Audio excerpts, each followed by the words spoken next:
Le musée Le Sec des Tournelles est un lieu assez extraordinaire puisqu'il est le fruit d'une passion, qui est en fait la passion de Jean-Louis-Henri Le Sec des Tournelles pour l'art de la ferronnerie. Donc il va en fait développer son goût pour la ferronnerie à partir de son métier de photographe, et ça va devenir pour lui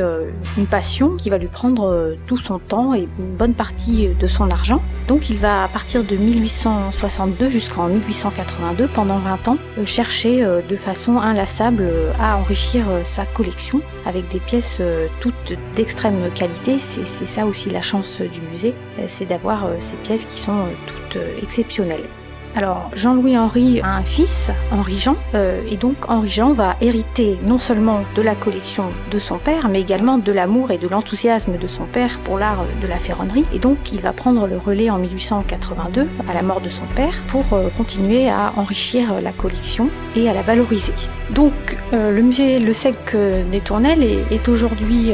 intéressant à double titre, puisque, bien sûr, par la qualité des pièces, mais aussi par cette histoire finalement assez personnelle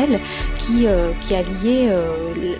donc Henri Le Sec, père et fils, à cette collection et à cette passion. Alors, la collection à proprement parler, elle se distingue par sa grande qualité, bien sûr, mais également par sa grande variété, d'un point de vue typologique tout d'abord, puisque Le Sec, père et fils ont souhaité montrer l'art de la ferronnerie dans toutes ses dimensions. Une variété également chronologique, puisque nous avons des œuvres qui vont du Moyen-Âge jusqu'au XXe siècle, et une variété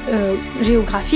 puisque nous avons des œuvres représentatives de différents foyers de création, donc essentiellement concentrés en Europe, mais donc nous avons quand même l'Italie, l'Espagne, la France bien sûr, le contexte germanique, nous avons également la Russie, donc une grande variété également géographique.